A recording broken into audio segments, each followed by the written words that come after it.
some of the things that we'll be talking about. The ancient petrified world. The world that existed long before the world that we know today. A world that's more like Wonderland than what we're used to seeing. A world where there were titans, giants. A world where the gods walked about and warred against the titans. A world that was terraformed and destroyed and taken over. A world where there was war between two different races. The largest of them, known as the Titans, turned into rock, and they fell. Now, before the rock titans fell, there was a magnificent garden paradise where everything was much bigger. Everything was fantastic and amazing and terrible to behold for us today.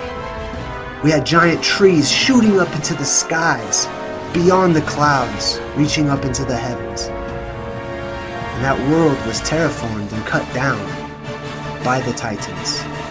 And then the waters were introduced into our world, the oceans as we call them, and everything turned into rock.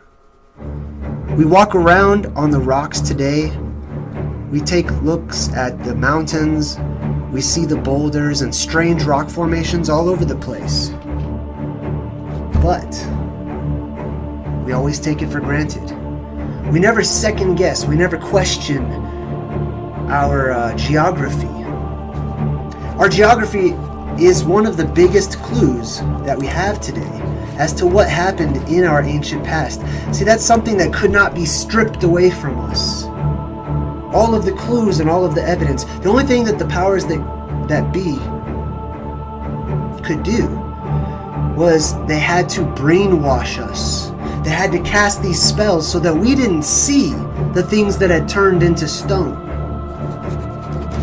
Well, I believe that the time is coming where many people around the realm are waking up.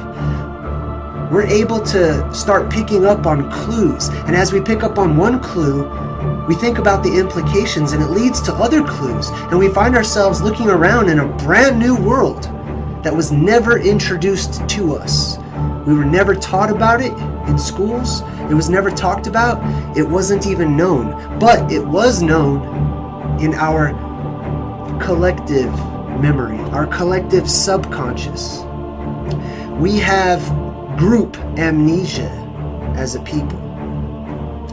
Now, the thing about this is we can't truly forget. Those memories are there. The way the ancient world once was is still there in our minds.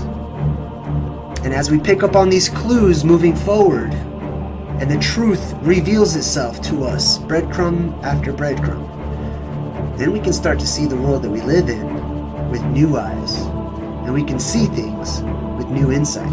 We're going to be talking about the world that once was, the Garden of Eden,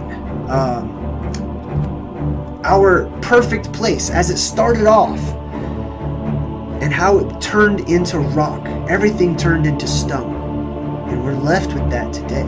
Two classes of beings that existed in an ancient world, which were the Titan race, which did exist. There were Titans a mile or more high, gigantic beings that shaped our world. They tore it apart. How they tore it apart, I'm not entirely sure, but they were destroying it. Now, this isn't just speculation on my part. This is comparative mythology. This is comparing the records all around our realm, from historical to religious to mythical. They all agree. Everybody agrees. Titans existed. These gigantic monsters, these gigantic beings once existed in the garden paradise that was once our realm that we live in today. In the book of Enoch and Jubilees and things like that, when it talks about the Titan race, it says that they were consumers. They just started eating everything. Their appetite was insatiable. There were Titans. And the Titan race warred against the Elven race, or the Elves, or the El, or the whatever you'd like to call them, Various people call them various things, but they were the supermen of old. They warred against the Titans. Now, they were giants themselves, being much bigger than we are. We would call them giants, but they were much smaller than the Titans, which were their fathers. Factions were created, and they went to war with one another.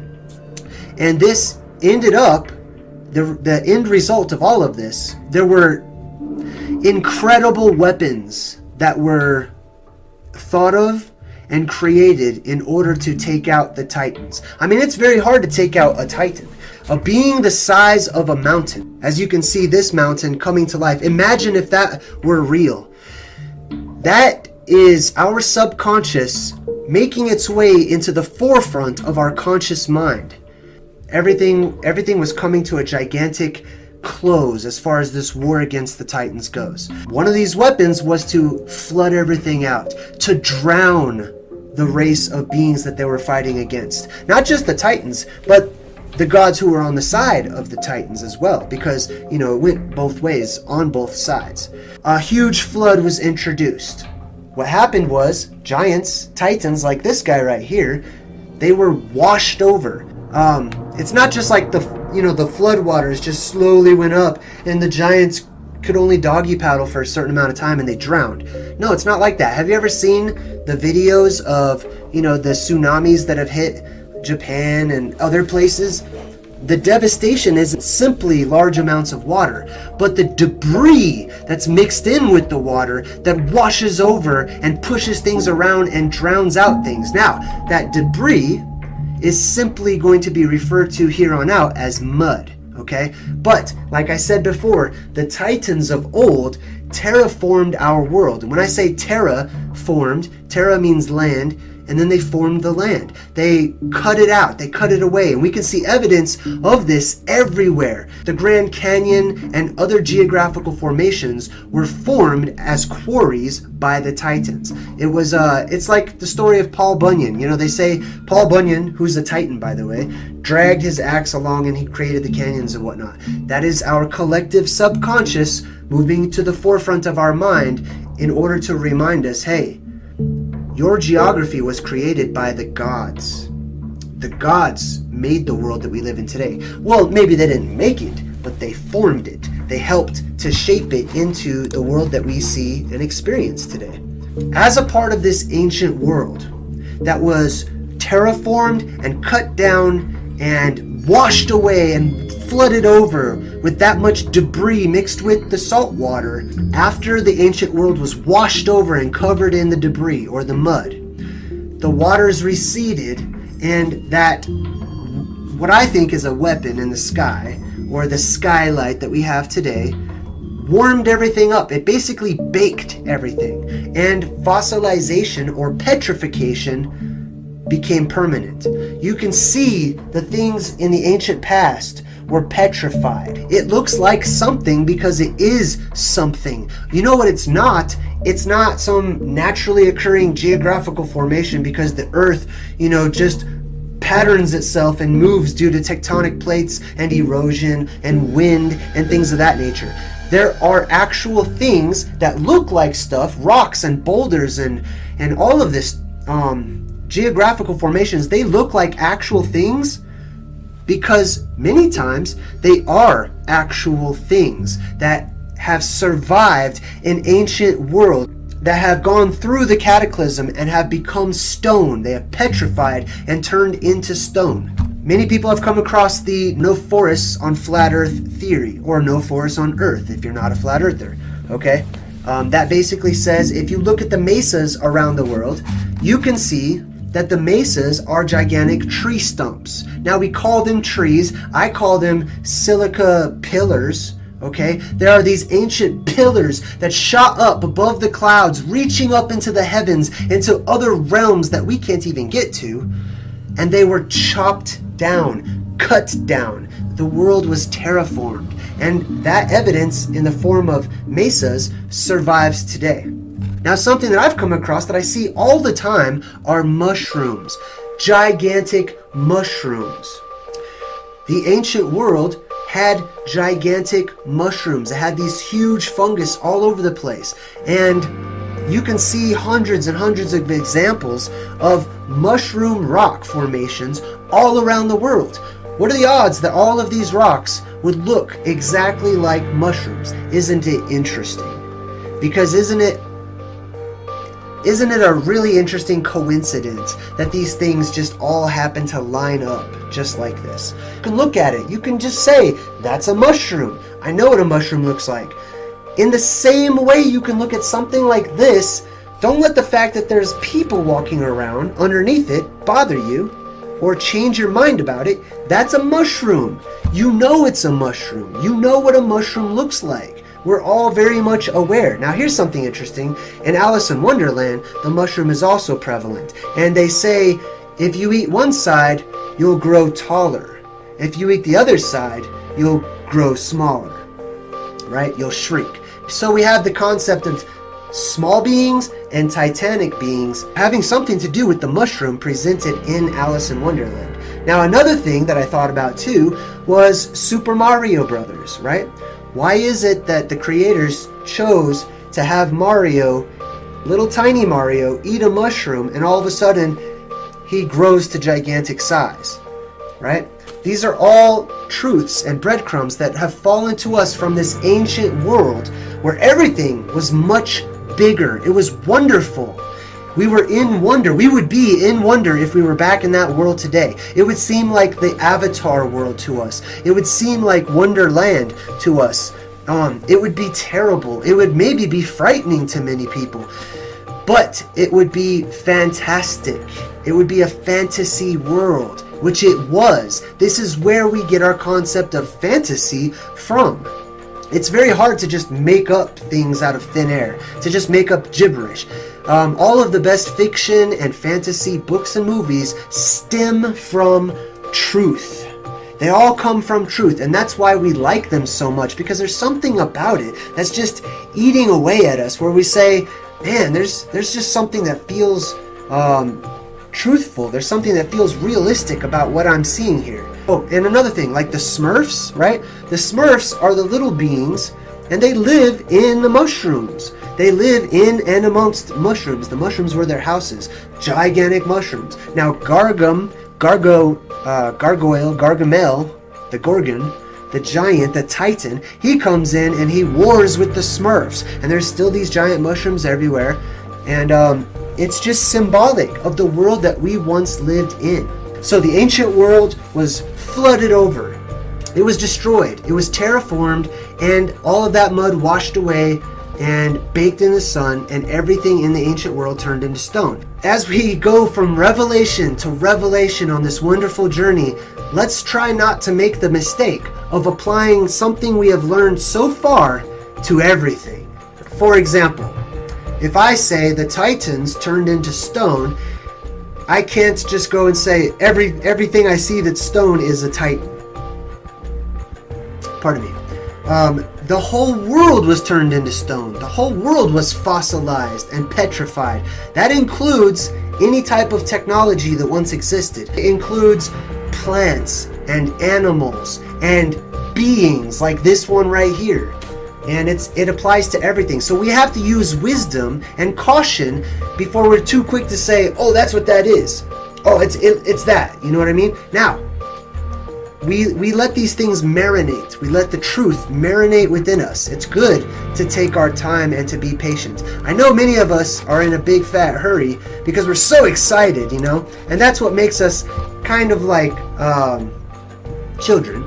Because the human race is really a bunch of babies. We're babies. We're like children, you know? We don't live for very long. So can you blame us for getting so excited whenever we come across a revelation? Man, we want to share it with everyone. We want to declare it from the rooftops and say, oh, I found the truth. But you'll always be finding the truth. The truth is a continual path. And we happen to be in a time where the truth, as we're picking up on it, is gaining in momentum.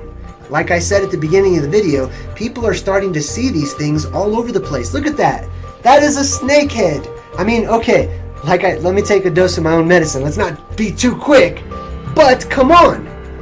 It's not just a rock that was formed by mud and shaped by wind and rain. Give me a break. And I threw that one in there just for fun, because that does look like the prior image of the luck dragon turned into rock. And this is another image, the giant trees, like I was talking about. Look at all the debris around it. It was cut. Something cut that. Look at that. What does that look like to you? The L race devised horrific weapons and eventually decided to go ahead and destroy everything in a gigantic flood that brought about our oceans that we have today.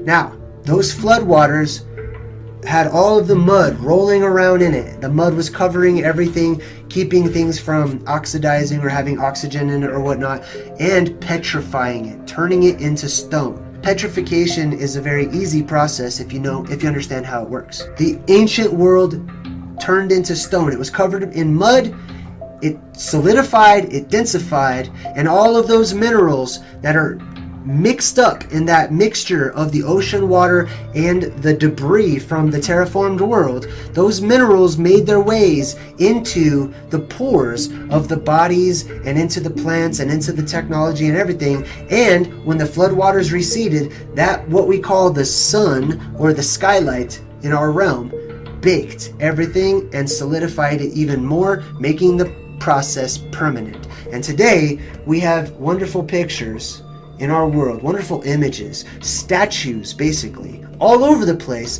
that we cannot explain their existence. Why do they look so strange? Why do they look so out of place? Mainstream science can't explain it. This mud fossil theory explains it perfectly. And our world is full of things like these whales, right? Those are gigantic rocks, but look at them. They look just like whales. I mean, they may not be whales. This might not be a bird, but these things are not what we've been told. It's not just rocks. I mean, look at that thing. I don't know if that's a giant brain, but what I can tell you is it has no natural place to be there in that field. Look at this guy. This looks exactly like the Titans or the fallen angels on the movie Noah. If you've ever seen the movie Noah, the recreation of the flood story, those fallen angels, they're rock. They're made out of rock. Gee, why are they made out of rock? Oh, I don't know. Our world was petrified. It was turned into stone, it was turned into rock, and this perfectly explains the world that we see around us today. It explains perfectly all of the strange and out-of-place rock formations that we see around us. Where science fails, mythology, legends, cultures, religions, all of these stories that have been passed on to us, and that's why we do this, by the way. That's why we come up with fiction novels and movies that are fantasy and story form, because we don't live for that long. Humans have a very short lifespan, so we've developed a way which, according to legend, was actually taught and commanded to us by the gods, who were immortal compared to us. They told us, pass these things down in story form. The stories will live on. Myths are not fiction. Myths are not lies. Myths are truth told in story form. It's my belief that we'll be able to look at the world around us and we'll be able to understand and piece together our ancient past. It will give us identity. It will give us purpose and understanding of how we came to be where we are today and why the world looks and is ran the way that it is today. It's because some of those elven race survived and they went underground and they became dark elves and they control our world today. That's a whole different video. It gives our lives actual meaning and purpose as to why we are here, who we are, what is the meaning of life. All of these important age-old questions I've found the answers to in unraveling our esoteric past, that which has been hidden from us. But it can't be hidden for much longer because we're piecing it back together. Be sure to check out other fascinating subjects brought to you by J Dreamers.